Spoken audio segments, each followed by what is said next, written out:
Adam writes in, what do I do when my job title doesn't match what I actually do? What do I do when my job title doesn't match what I actually do?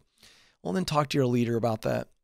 But before you go in there, you need to do most of the work. Leaders, last thing they're thinking about is your title and matching the work. And just honestly, they want wins.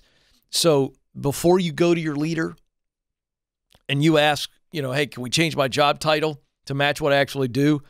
Why don't you do your own work and write 2 or 3, 4 sentences, short paragraph that details and lists out the majority of your day, every day, and not just the responsibilities, but the influence, where that impact is happening, how you achieve the impact. Just do a quick little, again, 2 to 3, 4 sentences max, and then come to that leader, your leader, with maybe a couple of titles.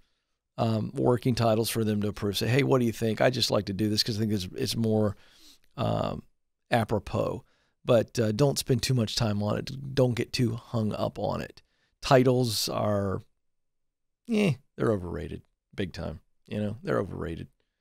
It's like I used to hear Joe. There's a young story of a young man who, this is back in the day, Joe, when you and I, there was a time in the 80s, 70s and 80s where you would drive up to a gas station. Nathan and Madison have no idea what I'm about to say. They have no idea. We would drive up to a gas station, and you'd have a guy walk out, and he'd fill your car up for you, full service. It would say it right there on the gas station marquee, full service. Well, you'd roll in, guy walks out. Hey, how you doing, Joe? What can I do for you? Yeah, fill her up with the unleaded, please. And you you'd sit there checking the oil for me. Yeah, that's They'd right. do it. They would. And so that is long gone, never to come back again. But nonetheless, and so if you were in that job, Joe, and what would your title be?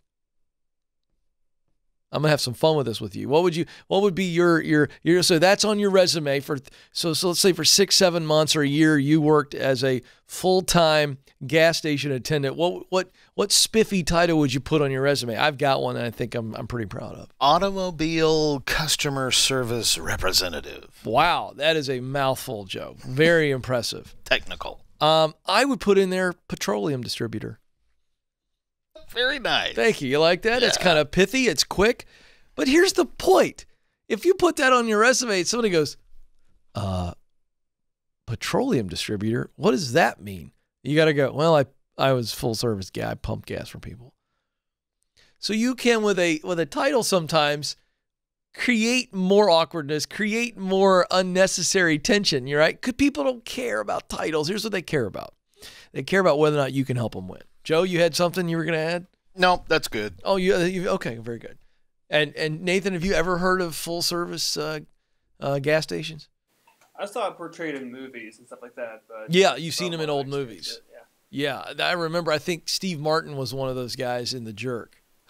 Well, and it used to be Texaco. Remember the Texaco Star? Oh yeah, absolutely. Yeah, you could come in. And yeah.